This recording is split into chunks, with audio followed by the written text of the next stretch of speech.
and gentlemen, welcome to the Darnell Theater.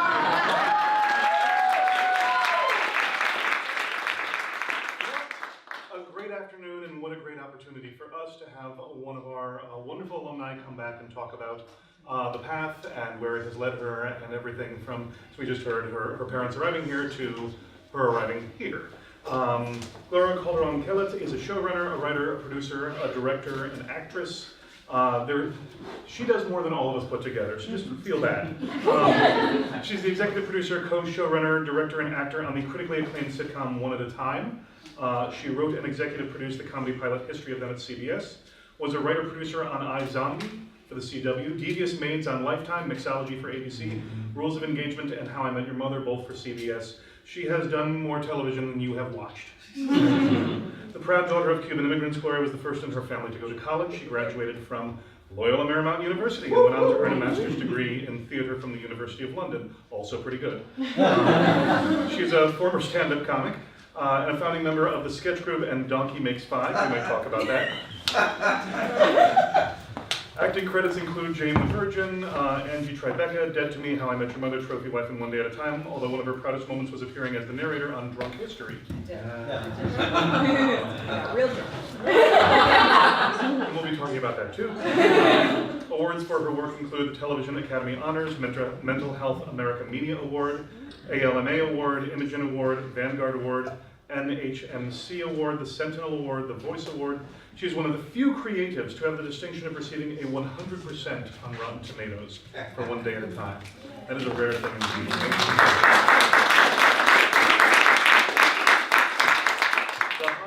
She's in the Hollywood Reporter's Top Women in Entertainment issue, the THR 100 list issue, 50 Agents of Change issue. In partnership with Paralike and YouTube, she's produced a series for young writers trying to break into Hollywood called Hollywood 101, which is available for free on YouTube's Paralike channel. Soon. She is also the creator and producer of Crosswords, our annual production here at LMU, that benefits the Sam Watson Foundation, or Sam Watson Scholarship rather, and just a regular presence on campus in the School of Film and Television, and of course, the College of Communication and Fine Arts, and it's our great pleasure and honor to host her here today.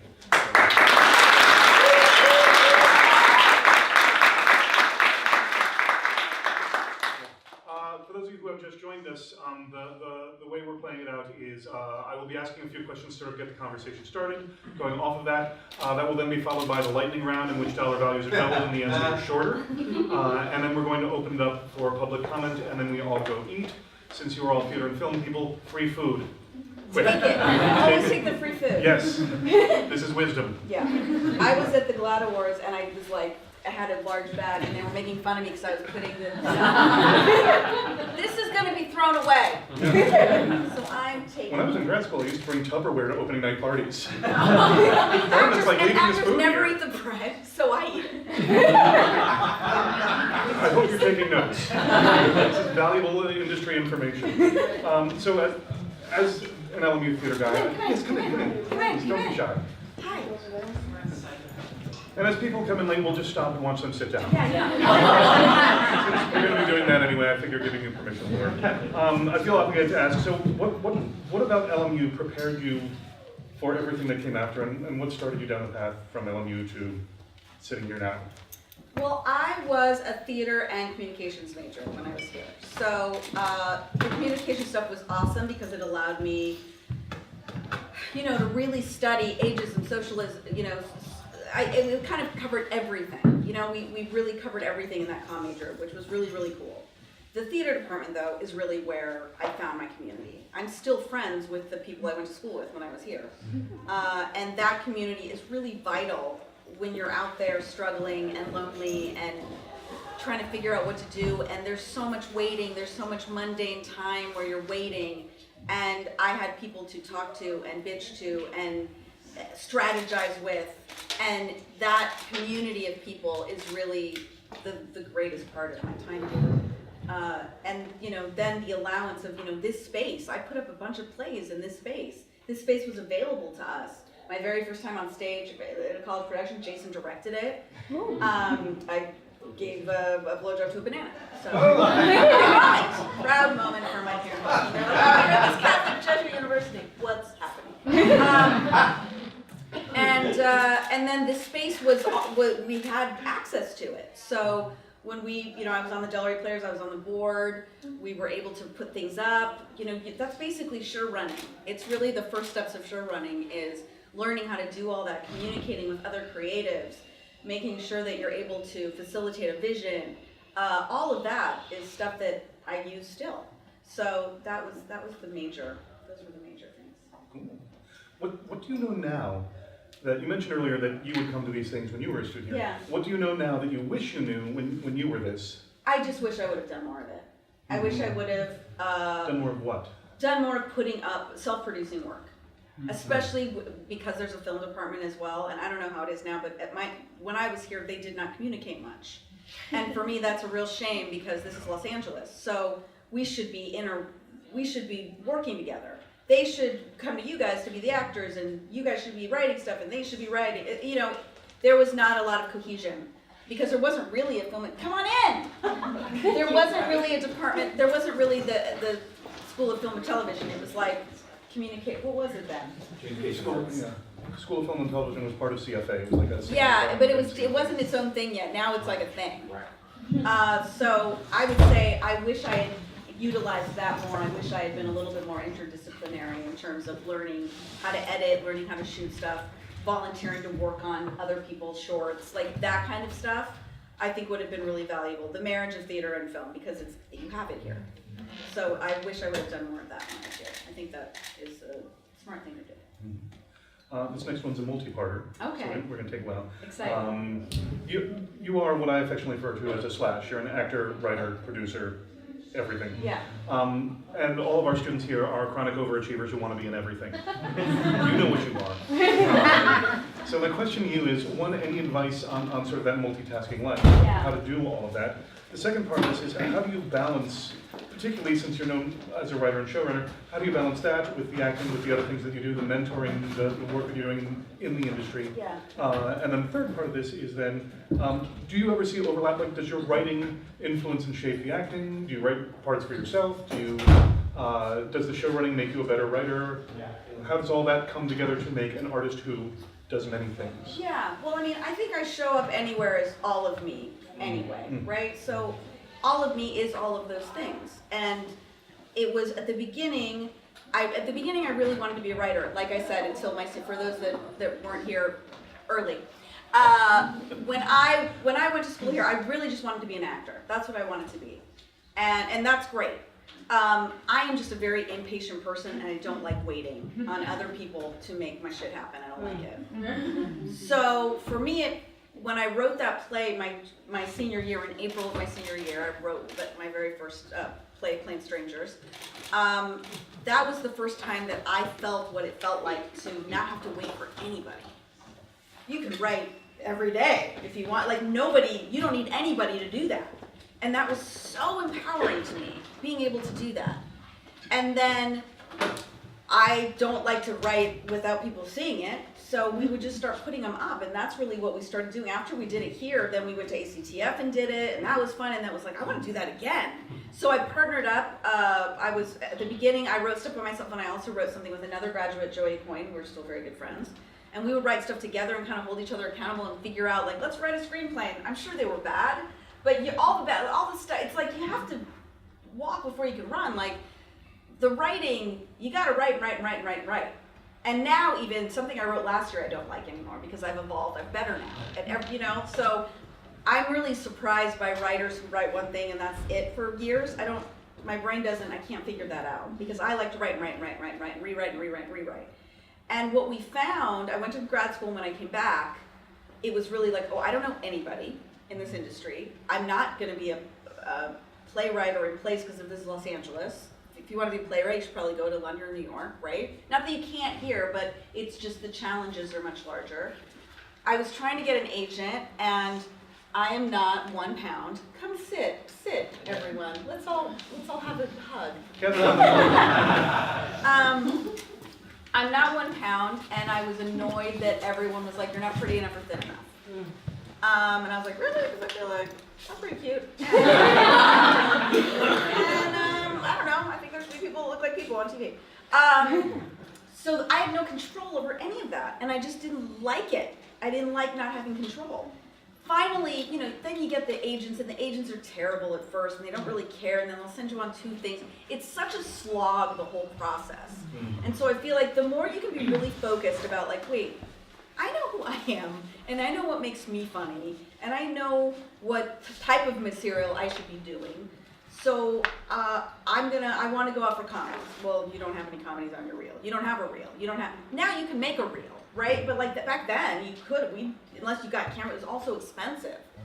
So again, I got frustrated. I was like, I'll write stuff then. I guess I'll write stuff. And so I started doing stand-up. And at that time, when the girls do stand-up, because there's so few females, all the guys that are smoking outside come in and they stand up in the back. They're like, let's see what she's got. And I'm funny. So they'd be like, hey, you're funny. But I knew after doing that for a little while that I was more interested in the storytelling aspect, not the joke of it all. I liked connect. I liked heart and humor, raunchy humor and heart. That's what I felt like I could do better than anybody. I could tell a dick joke and then make you feel it. So then I started writing these monologues, and I put up the monologues, and I decided to put the monologues up and say, like, okay, I'm going to book a theater in Hollywood.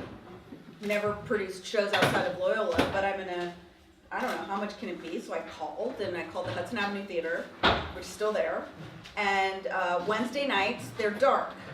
So it's $175 a night for Wednesday nights. But it's a standing set. There's a set there. And I was like, I don't care, because I'm just going to put a spotlight up here, and so it doesn't matter if it's a hospital, whatever it is back here, because it's going to be monologues. It's going to be all women, because I was so tired of hearing women aren't funny. And I wrote 15 monologues. I cast it here, because somebody gave me space here to hold casting sessions, and I put a notice in Backstage West, and I auditioned here. I found the actors. I wrote and rewrote. I found out that LA Weekly and LA Times did not have, they didn't review you unless you had a 6-week run. So I booked every Wednesday for 6 weeks. And then I gave my actors free tickets to opening night, and then I went to all my favorite charities and gave them free tickets to the first 2 Wednesdays. So that would be 4 Wednesdays where I could hopefully make my money back. And after those first 2 nights, the play was called In Her Shoes, after the first 2 nights, we got standing ovations, nobody was paying. It was all free. The rest of the run, I had a line around the block to get it. And that's how I got my agent and my manager and everything. Because I was just focused on making the work, making it good, letting people, 15 cast members that I did not know, invited their friends who invited their friends, and they had an agent, she had an agent, and it all just happened because I was really focused on the thing I knew how to do.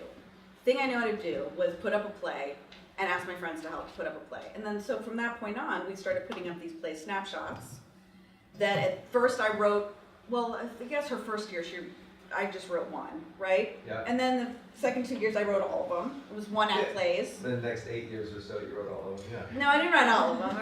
But then once I started getting work, then other writers would start writing them too, and it was just us. It was all the LMU kids. It was all of our friends. We'd cast each other in each other's work. I'd try to make out with Blair as much as possible. We all do. Yeah. It's worth it. Then it started snowballing kind of from there. So it's like the hustle is real. In between the things is constant hustle. So I had already learned how to multitask. I had already learned, I couldn't afford directors, and I couldn't afford any of that. So I would just direct them, and we'd act them, and you direct one, and then we'd have that guy, and then we'd get Jason or Fred or something. It was that, because everybody's working for free, and everyone's so grateful to be working on something that we cared about in the mix of the shitty jobs and the agents that don't care or don't get us, and then we started getting good at it. The more we did it, the more we got good at it, and then it became like a thing. Like then we would put it up and it would sell out within a day, and we would have famous people in the audience, and it just became its own thing. The more we did it, the better we got. And so we kind of put in our 10,000 hours together. We kind of held each other up during that time, and that was super helpful. So that by the time I was like running a show, it's like, what? There's a $2 million budget. What? I'm just like a black box or like a hospital behind me. Like they're building me a set. Like then it was everything I'd been doing for years, but there was money. Like I couldn't believe it. Like I write interior restaurant date. They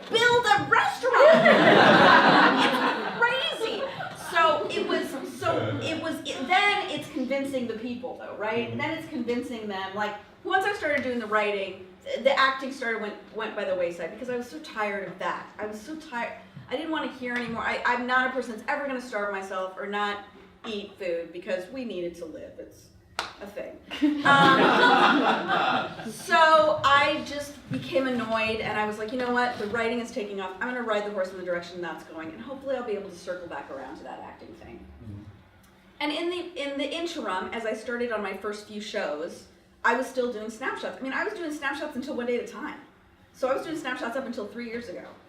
And then when I wanted to direct, it was like, I can't direct, you don't know. I'm like, I've been directing plays for 10 years. What are you talking about? I can't direct.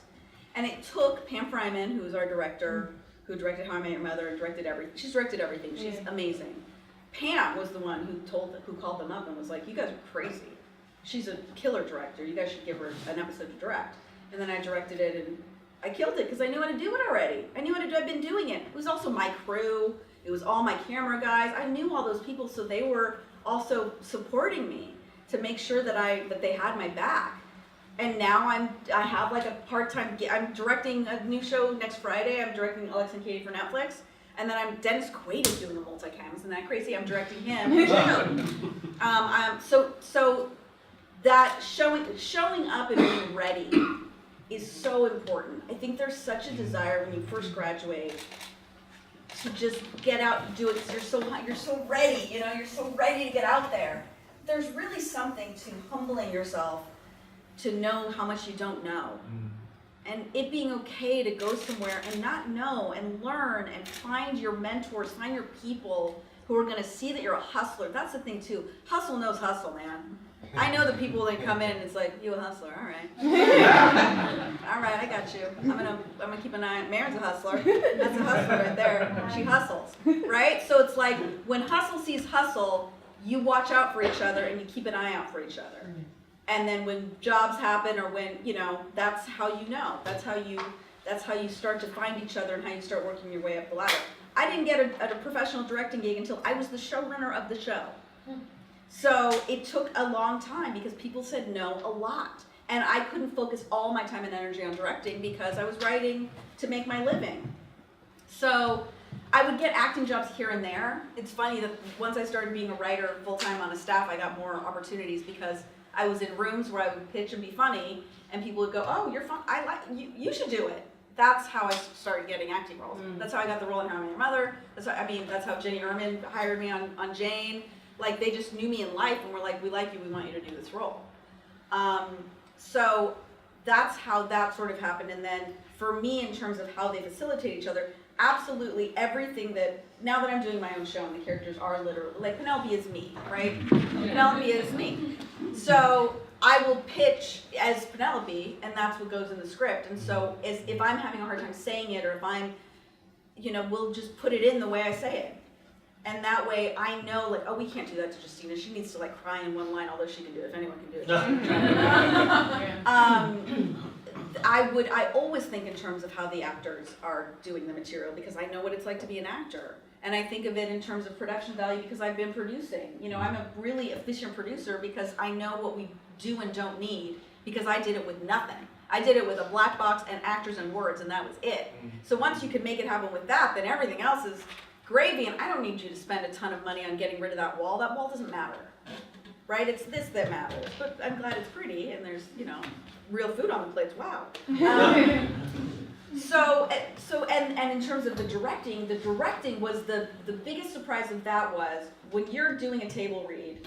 You guys know what a table read is. It's the first day, right? The first day you're hearing it. When you do a table read, there's stuff that plays and stuff that doesn't play.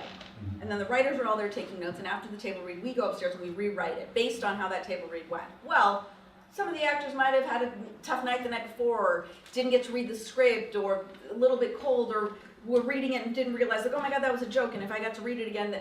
So as a director, I don't go upstairs. I go on the set and we start working the scenes.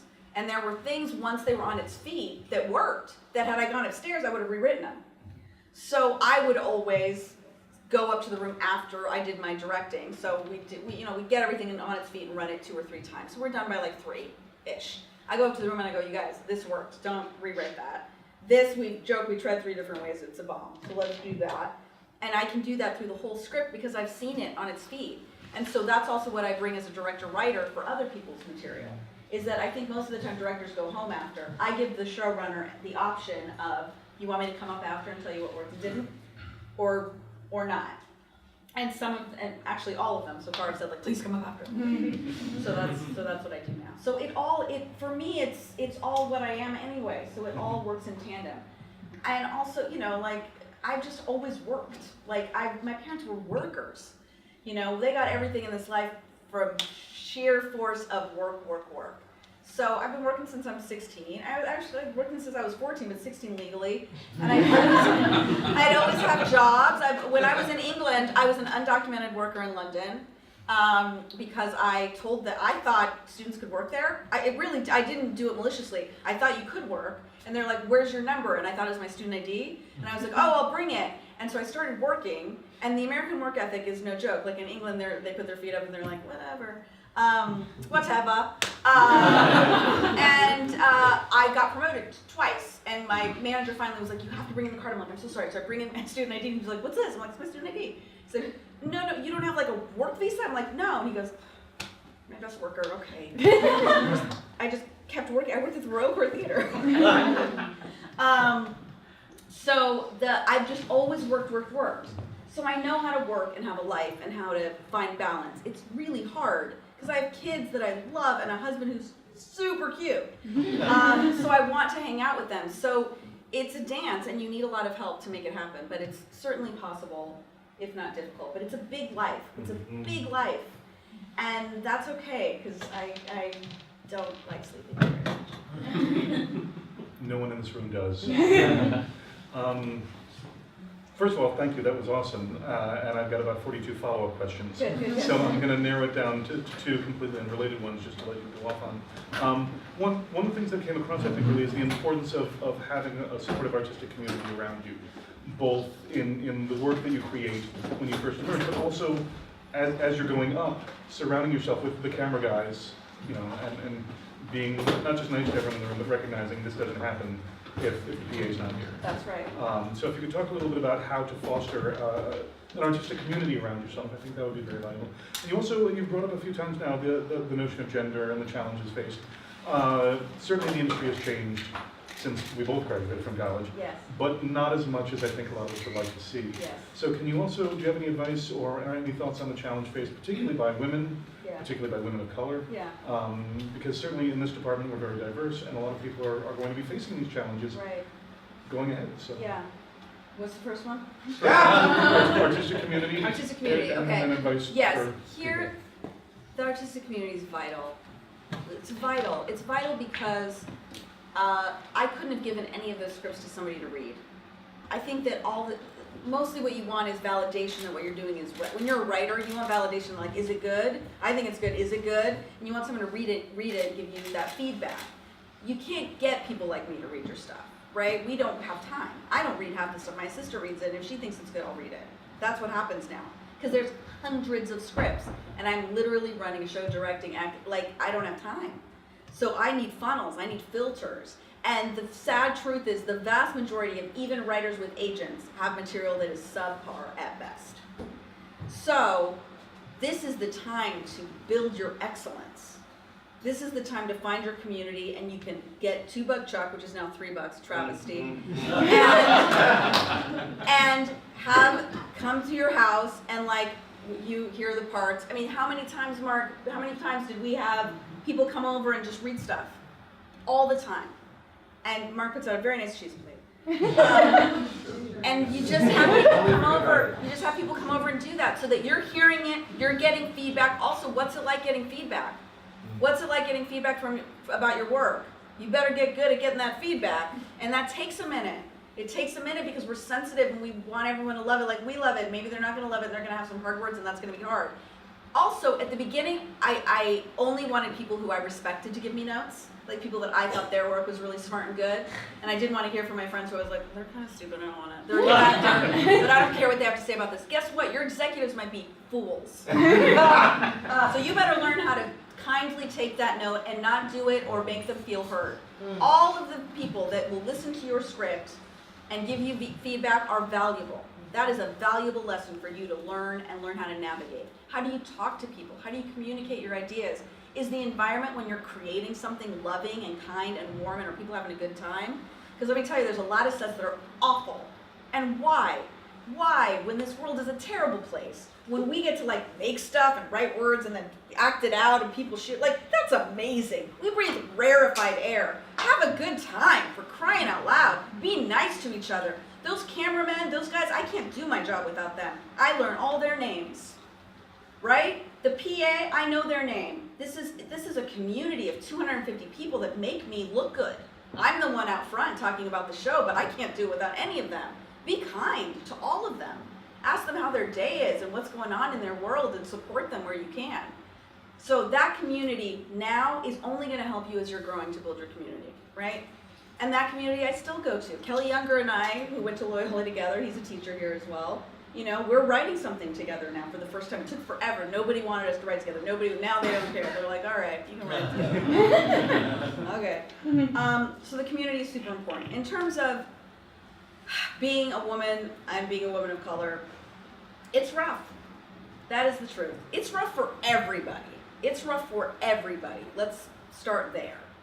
But I think what's super interesting to me is being, even these last few years, I have recognized my own privilege. And I think all of us should sit with what our own privilege is. Because all of us have some form of privilege. One of them is we live in the United States and we get to go to school, and as women we can say what we think and feel, and everyone has some form of privilege. Really sit with what yours is and determine where you can be humbler. Because part of something that Tanya Sriracha is the other Latina female showrunner in Hollywood right now. It's just the two of us. There's 400 shows. We talk a lot about why we were the two that have made it through. What was it? What was it about us?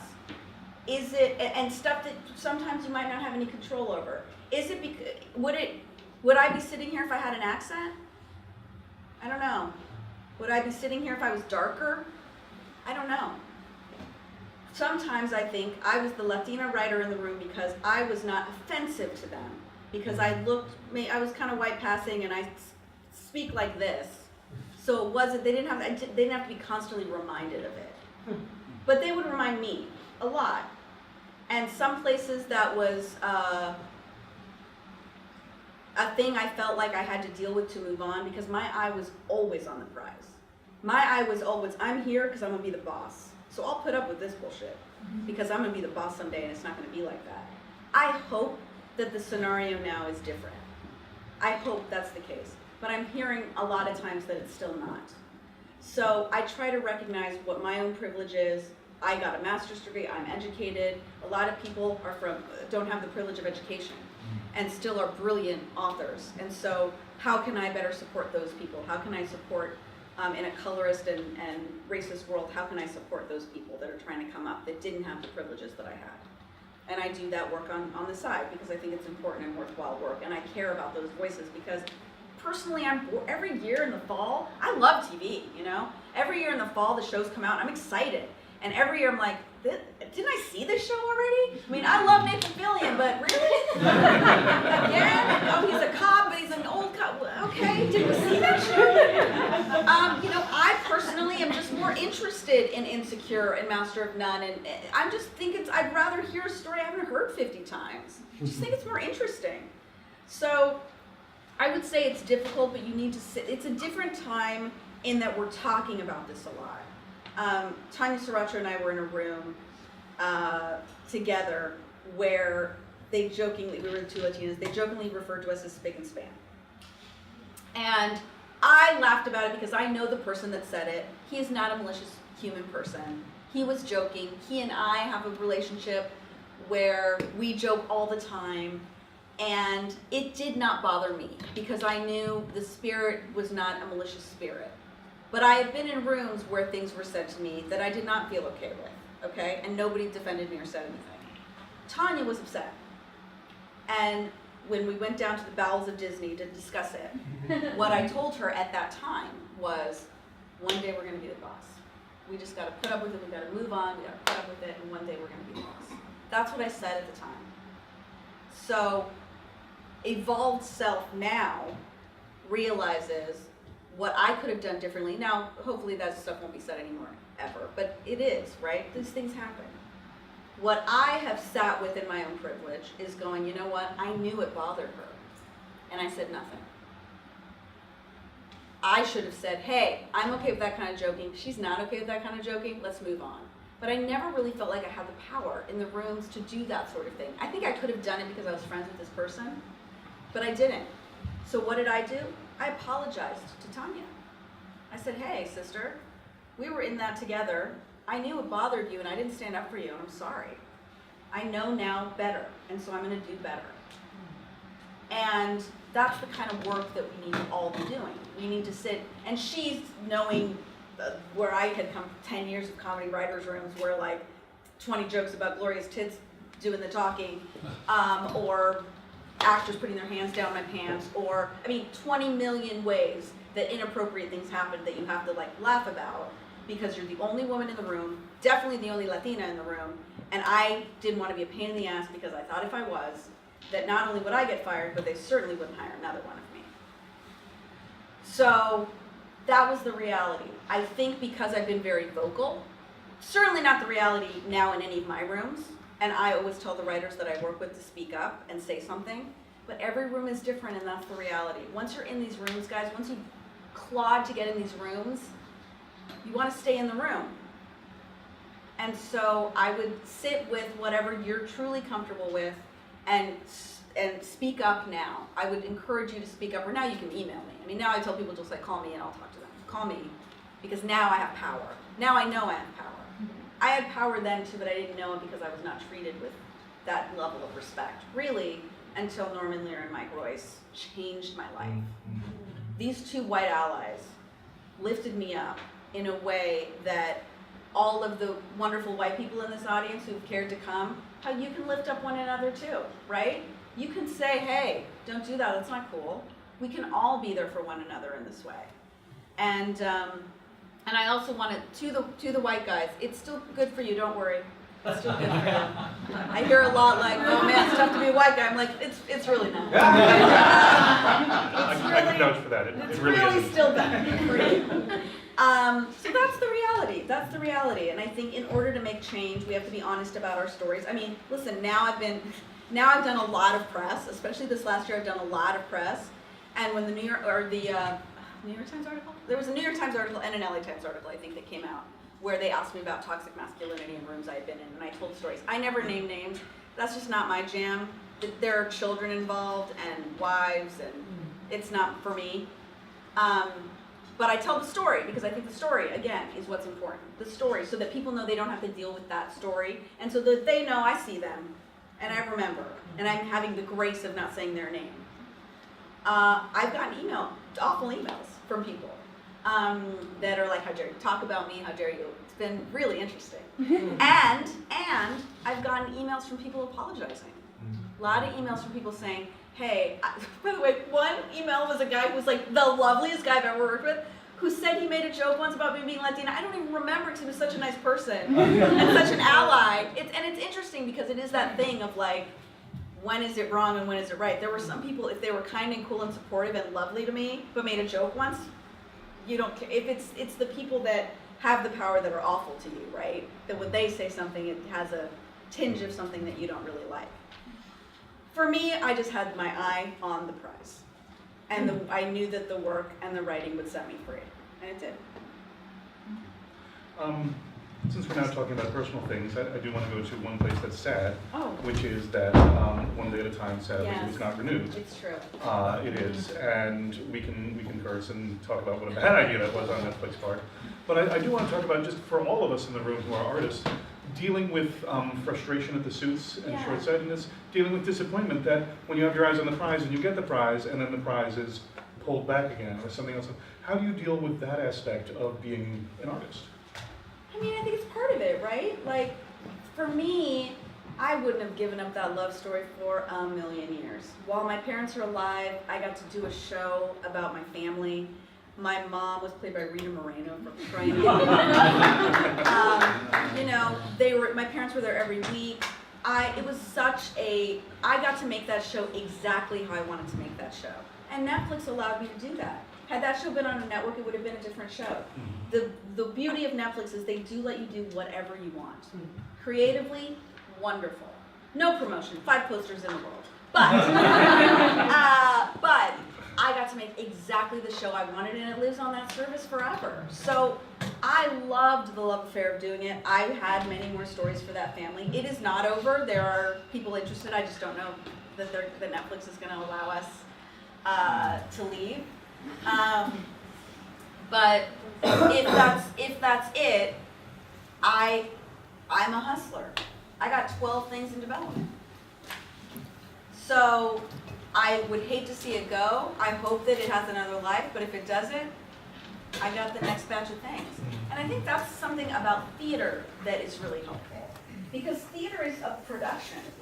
You know, you all fall in love with the material and each other, and you put up this play, and then it's over. And it's never gonna be that again. You're gonna go off and do other things, you might even work together again, but it's never gonna be that production ever again. So doing that a lot actually allowed me to understand the gorgeous heartache.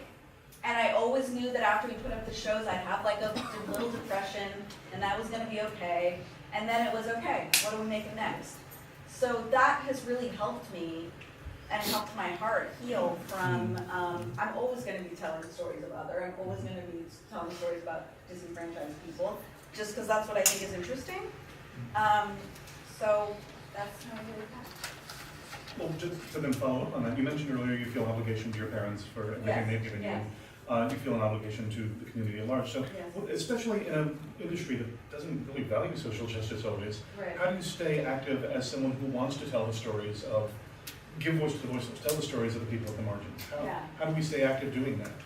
I think we just keep doing it. I mean, the thing that has changed, one day at a time has just changed my life. Not only did it make me a showrunner and a professional director, it gave me a voice in the community.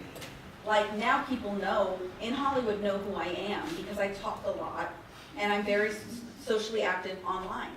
My Instagram and my Twitter are very much in the service of the types of stories that I like to tell and what I think is valuable.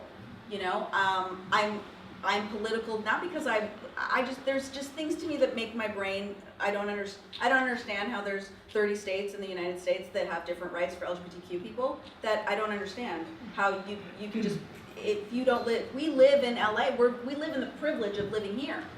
There are places, as a straight woman, I know what it means to be an ally. I know what it means when a white person was an ally to me. I, as a straight person, have to be an ally to my LGBTQ brothers and sisters and non-binary people. Because they need that love and support, because it's bonker pants to me that we're not, in the United States of America, the Equality Act even has to be a thing because that exists. So I'm gonna be vocal about that. I'm gonna tell stories about non-binary people and LGBTQ people always, because that's important to me, right? That group has been disenfranchised just as much. There's so much, there's so much that's similar when you look at other communities that are starved for representation. Veterans. I didn't know until we did this show how starved for representation veterans are. How, when I would watch veterans, I would think that either they were like superheroes or they were like on drugs and having trouble being acclimated to society. Until I've met a gazillion amazing veterans that are wonderful members of society and community members and dads and moms and living their life and being amazing and sacrificed so much for our country and are now back just trying to be civilians and trying to be good humans. And what that's like. And so that kind of story. When's the last time we saw sign language on TV? I want to have a deaf character desperately. Like those are the kind. I just think that stuff's interesting, and it's stuff that we don't see, and it's representing people who are part of our country and part of our world and should have voice. So I just am really loud about it, and I have actually been fortunate enough to not get a lot of hate for it. I don't know why. I'm not going to ask for hate, but people have been pretty nice about my. I always just say I'm a mom. I want my kids to grow up in a world where whoever they are is loved and appreciated. So it is part of my job as a storyteller to create that reality, and I can do so with my storytelling. Doesn't becoming a parent change your art and your whole Totally, attitude towards yeah. everything, Yeah. including sleep? Yeah. I didn't say much. I know. All right, well, I'm sure the audience have plenty of questions, so I don't want to monopolize. So we are now at the lightning round. We got 60 seconds on the clock. Dollar values are doubled. 8 questions, short answer. You don't get to go on You have these. such a good voice. Thank you. Here we go. What show, not yours, do you wish you had created? Oh my God, Catastrophe. And Fleabag. I'm sorry, we have to go with your first answer. Fleabag. 1000% Fleabag. Okay. An angel appears and sentences you to be one of your characters for the rest of your life. Which one? Lydia. What is the best thing about being Cuban American? Oh, there's not just one thing. The coffee.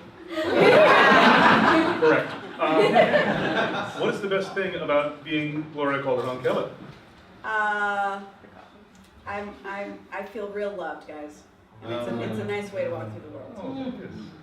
In Keences, the closing episode of season 1 of One Day at a Time, Rita Marino yells, "Hey you guys," and I was immediately 5 years old watching The Electric Company Yes, again. yes. Whose idea was that so I can hug them? Sandy Hockman, our post-production supervisor, was her idea. Tell her if a weird bearded guy runs up and hugs her and says thank you, not to call the cops. Yeah. Okay. We take pictures from everywhere. LA, within the industry, LA is famous for, of course, being destroyed by all sorts of national disasters. We have survived 6 Sharknadoes. What animal nado do you find most scary? Spider-Nado. Chris Sullivan said the same thing. Really? Yeah. Spiders scared him too. And last one, LMU, great school or the greatest school? Greatest.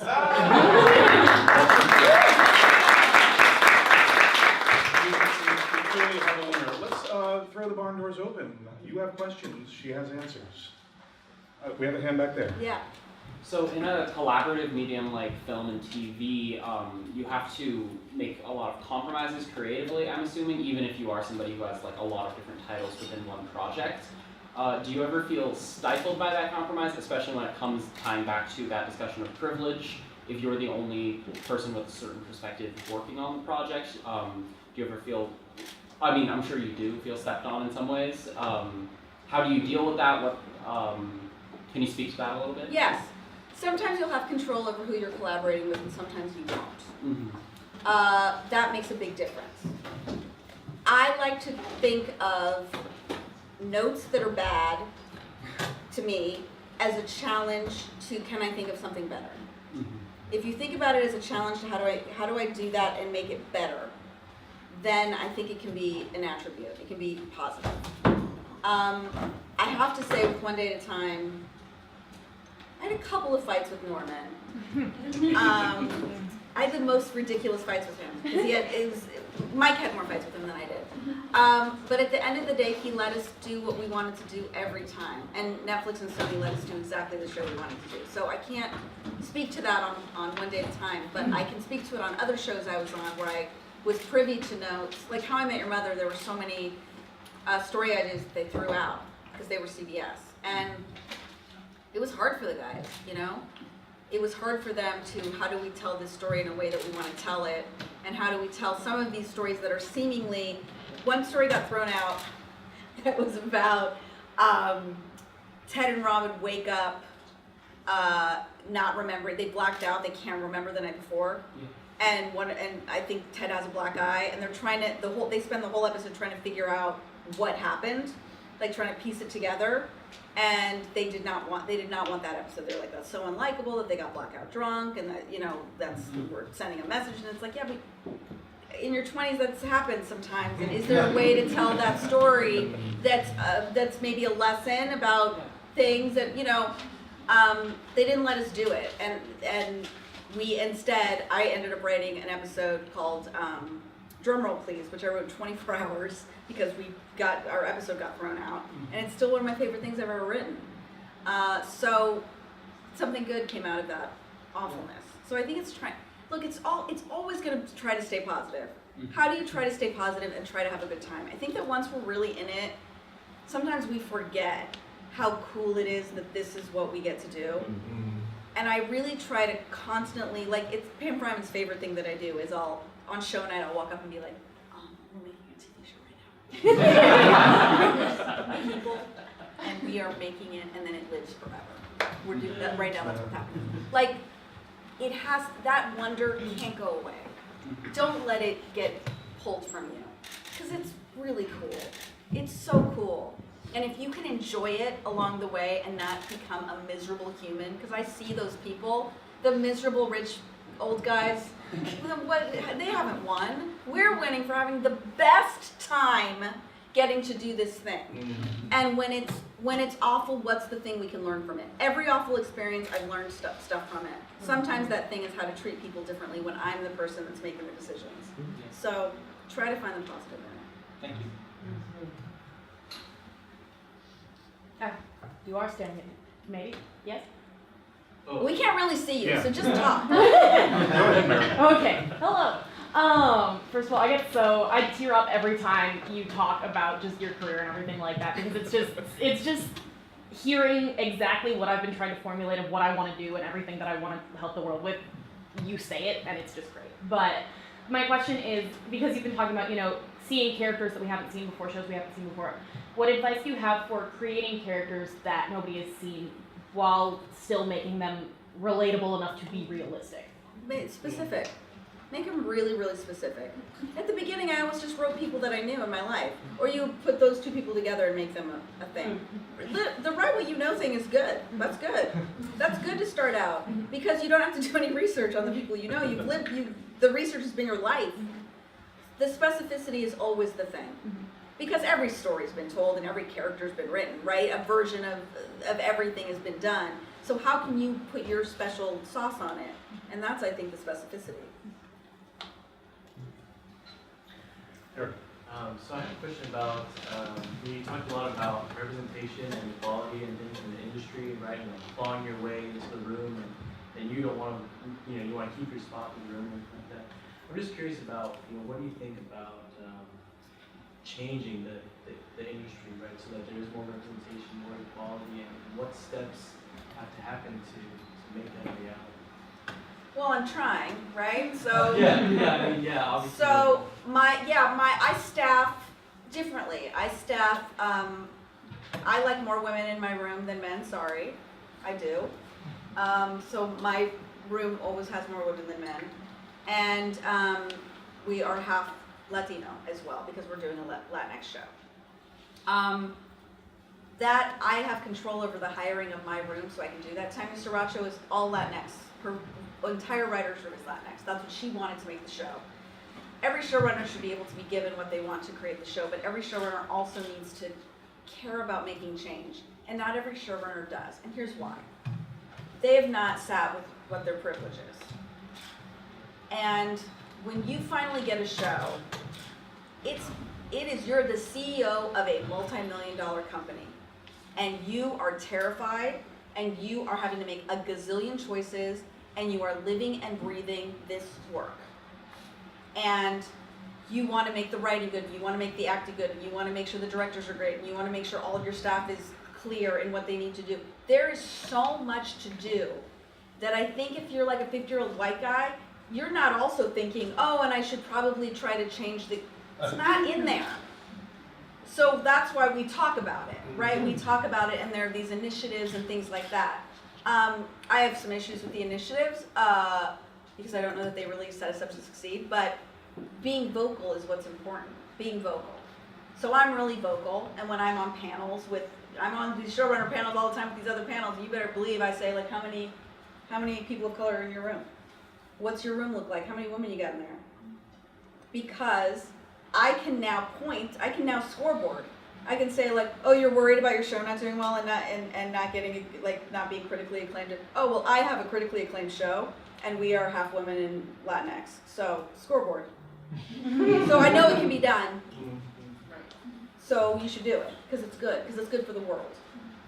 Your room should look like, you don't want a bunch of people agreeing with you, too. I like having, Tanya's room is very specific to her because that's what she needs. I love the conversation that we have between the ages and the genders and the Latinx and white. I love that because that to me is, if I can say something in Spanish and the two white guys that don't know Spanish laugh, I know that America will laugh because they don't know Spanish, right? So for me, I like that in the room. I like to have, and I like the fights. Boy, I love it when we have a fight about something. It's wonderful because it makes it in the script. And we're a safe space so that we know that we can be respectful and we can, if we hurt feelings, we'll talk about it. And it's a creative space that we try to make safe really early on. But people have to care to do that. That's the issue. So I don't know that they care enough yet to do that, or if they understand enough to do that. And people are being called out. So I think that calling out is really good, and I think it's a good start. Also, social media is powerful, you guys. You guys have so much more power than you think. I mean, I found out afterwards that between season 2 and season 3, I saved one day at a time because I asked people to tweet about it, and they did. That's why we got a 3rd season, is because of my Twitter account. That's crazy. That just didn't exist when we first started out. So I would also urge you, if you are reluctant to be a social media person, you do you. You don't have to do it. But I do think that we are living in a time where, as artists, if we can make people care about us as well as the art that we're creating, then when there's 400 shows, that might be the thing that keeps you afloat. Is like, you know what? I think there's fans of the show that are like, you know what? I just think, I just want to support her. I just like her and I like that she exists. So I'm going to watch and I'm going to tweet out every day. That helps me. That helps me, and then we have a mutually beneficial relationship with the fans, which is lovely. So use your social media for good and get on there. It's a powerful tool, and it can be used for good. There's a lot of, don't hate on things. Don't hate on things on Twitter. Don't be that guy. Don't. It's so easy to say I don't like that. What do you like? Tell people what you like. Yeah. What was it like moving from being an individual writer into the writer's room and then into being a showrunner? It's weird. It's weird it's very isolating when you're just writing by yourself. And when you get into a room, I mean, I was always in awe of these rooms. These rooms are like Harvard Lampoon guys, and like they're so funny and so smart and older than me, and like they worked on Frasier and Friends, and you're like, what is happening? It took me a minute. I think it took me a minute to get comfortable being there and to not feel like I was only there to fulfill the check of the female diverse writer. And some of that was my own head. Some of that was me getting in my own way. That's why I really want to preach to do as much as you can do before you get into that position. Before you get into a room, get good at writing. Write every day, write once a week, do a group with your friends once a month or every 2 weeks. You're going to sit down and write new stuff and pitch. Get used to that. I wish that I had gotten more used to that. And I did stand up and I did put up these plays, and I was in a sketch comedy troupe, so I had some, but I wish I had had more, so that by the time I got in that first room, I had just been like, this is who I am. Because now that this is who I am, it's great. And people care and listen and think I'm good.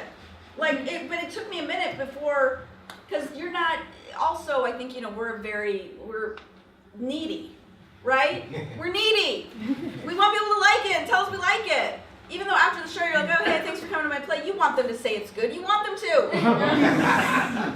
Right? So it's weird to say stuff and maybe they're going to say nothing. You're not going to be thanked every time you pitch. They're going to either like it or not like it and you move on. So you got to get used to being like, you like this? No? How about this? No? How about this? No? How about this? No? Can't get tied to them. So that's once I was in a room for a few years, then I got comfortable with that. But it took a minute. It's scary. And everything they say is hilarious. You're like, oh my God, they're so good at this. Because they put more hours in. So the more hours you can put before you get in there, the more prepared you're going to be to crush it by the time you get in there. We have time for one more question, because I know you have a heart out. Fast. I know, right? I know. Yes. I know now as a college student, I find myself overwhelmed with all the projects that I'm doing. And it's hard to kind of decipher what I need to put more attention to. I can't imagine how the heck you do it. You practice. You're practicing right now for that. And how do you know, not trying to put quality to it, but those stepping stones that took you to where you are. Yes. How do you know that what you're doing is right or not just feels right? You don't know. You don't know. So you got to go with what you think is good, right? You got to go with what you think. What is your gut? gotta listen to your gut, you guys. You really do. Just practice that. Our gut is also a muscle. We've got to listen to it. And sometimes if you're listening to it and it's taking you down the wrong path, then you need to sit with yourself and go, wait, who do I need to be listening to right now? Because you don't know. Until something happened, it was me doing this. I don't know. And this is the one that went. And I go, cool, I'm gonna go that way then, right? I didn't know it was gonna go. I didn't know. Linda, we were all graduating. Linda got Freaks and Geeks like right away. We were like, oh shit, is this what it's gonna be for all of us? No? Okay. Oh, Busy's on it too. Maybe all of us can go on that show. No? Okay.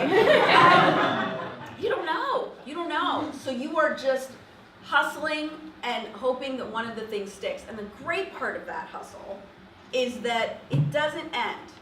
It doesn't end. I don't now feel like, oh, finally. I put my feet up. No, I got so much stuff in development. My hiatus, my break was I sold a movie, directed 3 things, and I'm writing another screenplay. Like, that's my break. That's my quiet time. That's what it is. And if you're listening to that going, holy shit, no, then you know what? Go be an accountant. It's okay. We need people to be accountants.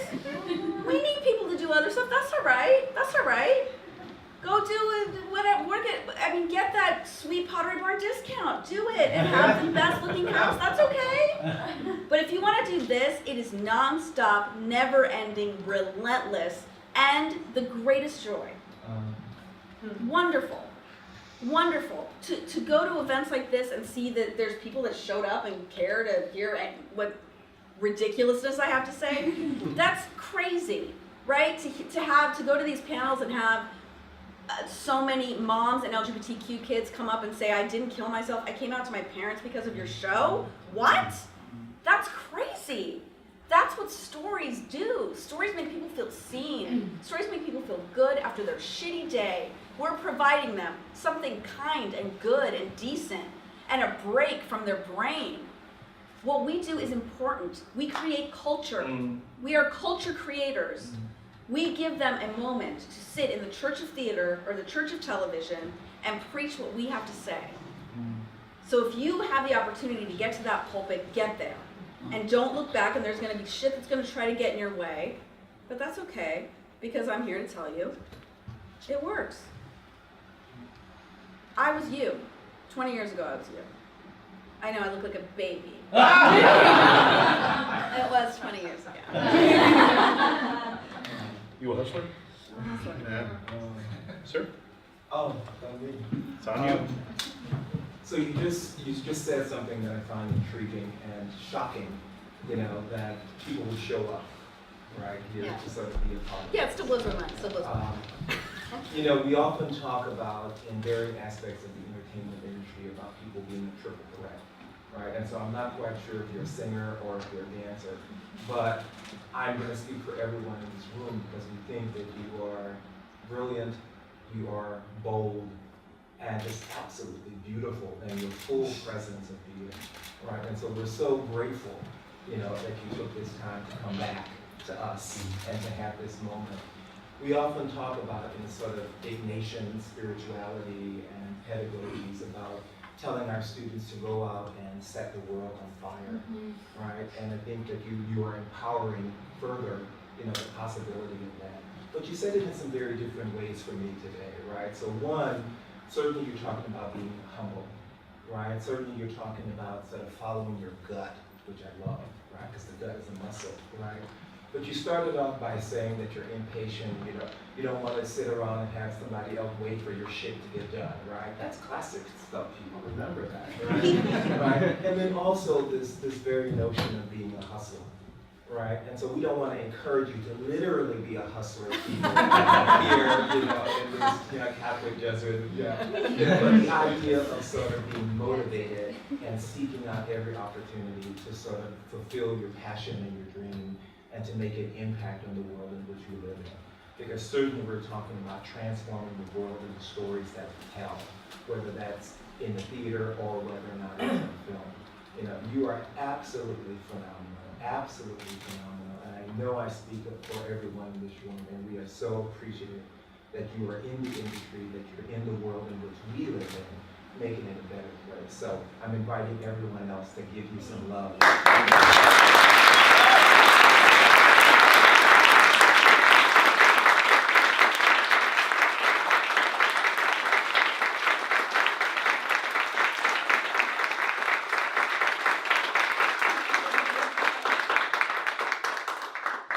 I'd like to thank you all for coming. We're getting close.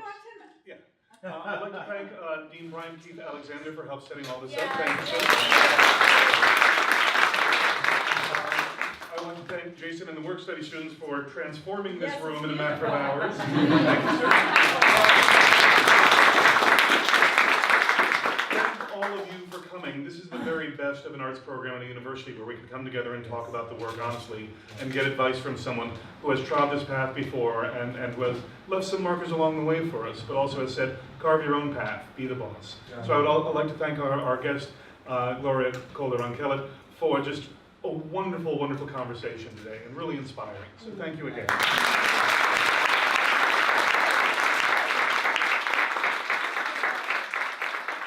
We'll have a reception out in the lobby, so please, by all means, go out, have food. If you have questions, we have 10 Wait, minutes. can I Insta story really quickly? For the peoples.